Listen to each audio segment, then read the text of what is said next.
ಒಂದು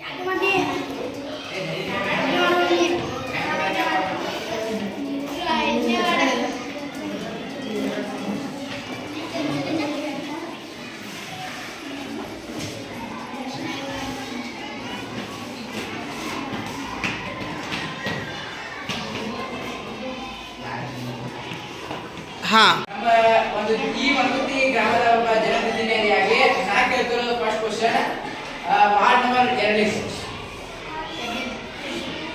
ನೀವು ರಸ್ತೆ ಮ್ಯಾಗ ಓಡಾಡ್ತೀರಿ. ರಸ್ತೆ ಮ್ಯಾಗ ನೀವು ಆಕಾಶನಾಗ ಓಡಾಡೋದ್ರಿ. ಅದರ ರಸ್ತೆ ಮ್ಯಾಗ ಎಷ್ಟೋ ಕಾಲೇಜ್ ಇದ್ದಾವೋ ಸಿಮೆಂಟ್ ಮತ್ತು ಅಷ್ಟಿನ ಮ್ಯಾಗ ವಯಸ್ಸಾದವರು ಓಡಾಡ್ತಾರೆ. ಆಗ ನೀವು ಗಮನಕ್ಕೆ ಬಂದಿಲ್ಲ, ನೀವು ದುರ್ಗೈ ಹೊತ್ತು ಗಮನದ್ರಿ. ಅದನ್ನ ನೀವು ಸರಿಯಾಗಿ ಮಾಡಿಲ್ಲ.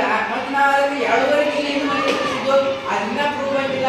ಈ ವಿಡಿಯೋ ಏನು ಪಂಚಾಯತಿ ಡೆವಲಪ್ ಮಾಡ್ತಾರೆ, ನಾವು ಡೆವಲಪ್ ಮಾಡ್ತಾರೆ ನಮ್ಗೆ ಇಲ್ಲ. ನೀವು ಈ ಪಂಚಾಯತಿ ಕಾನ್ಸೆಪ್ಟ್ ಏನಾರ ಡೆವಲಪ್ ಮಾಡ್ತೀರೋ ಇಲ್ಲ ಗೊತ್ತಿಲ್ಲ. ನಮ್ಮ ರೋಡ್ ಆಗ ಪೂರ್ತಿ ಆಗ್ತಿದೆ ಇಲ್ಲ.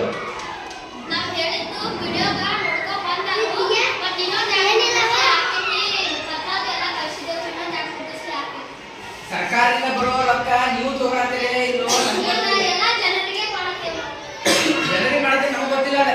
ನೀವು ನಿಮ್ಮ ಅಧ್ಯಕ್ಷರು ಮಾಡ್ತಾರೋ ನಿಮ್ಮ ಉಪಾಧ್ಯಕ್ಷರು ಮಾಡ್ತಾರೋ ಗೊತ್ತಿಲ್ಲ.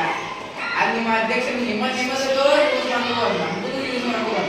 ಆದರೆ ಇದರಲ್ಲಿ ನಿಮ್ಮದಕ್ಕೂ ಯೂಸ್ ಆಗೋದು ಗೊತ್ತಿಲ್ಲ, ನಮ್ಮದಕ್ಕೂ ಕಡಿಮೆನೇ ಯೂಸ್ ಆಗಲಿಕ್ಕೆ ನಮ್ಗೆ ಏನು ಉಪಯೋಗ ಆಗೈತಿ ಅಲ್ವಾ? ನೀವು ಉಪಯೋಗ ಮಾಡ್ತೀವಿ ಆ ರೋಡ್ ಸರಿ ಮಾಡ್ಕೊಂಡ್ರೆ ನಮಗೆ ತೃಪ್ತಿಗೆ ಆಗ್ತಿತ್ತು. ನಾವು ಓಟ್ ಹಾಕಿದ್ರೆ ಏನೋ ಸಾರ್ಥಕರೇ ಆಗ್ತಿತ್ತು.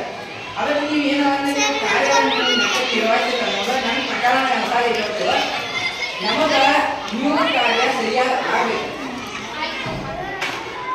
ಮತ್ತೆ ನಿಮ್ಮ ಅಧ್ಯಕ್ಷರ ಕಾರ್ಯದರ್ಶಿ ಪಿಡಿಒ ಏನ್ ಮಾಡ್ತಾರೆ, ಆ ಪಿಡಿಒ ಬಂದು ನೋಡ್ತಾರೋ ಚಾ ಕುಡಿತಾರೋ ಹೋಗ್ತಾರೆ. ಒಟ್ಟೆ ಅಲ್ಲಿ ಪಂಚಾಯತಿ ಡೆವಲಪ್ಮೆಂಟ್ ಆಫೀಸರ್ ಆಗಿ ಅವ್ರು ಏನ್ ಮಾಡ್ತಾರೆ ಇಲ್ಲಿ ಈ ಪೂರ್ತಿ ಜನರ ಪ್ರಶ್ನೆ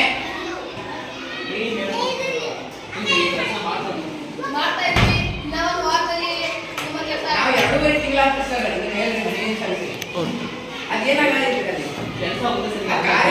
ನಾವು ಬೇರೆ ಆಫೀಸಿಗೆ ಕಳಿಸಿ ಅಧ್ಯಕ್ಷ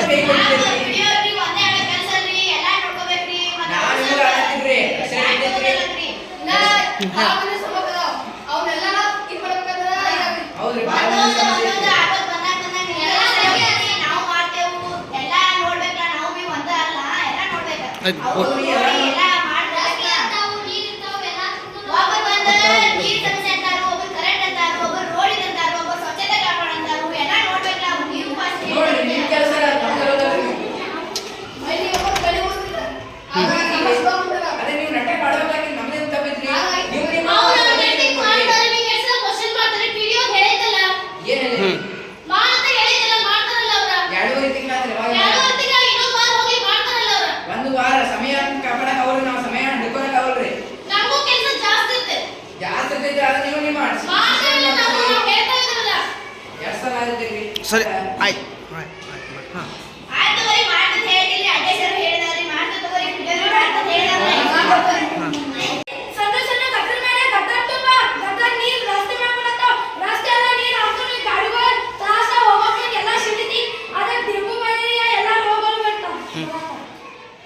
ಅದಕ್ಕೆ ನೀವೇನು ಕ್ರಮ ಕೈಗೊಳ್ಳತ್ತೀರಿ? ಈಗ ಅಷ್ಟು ಹೇಳಿದಾವೆ.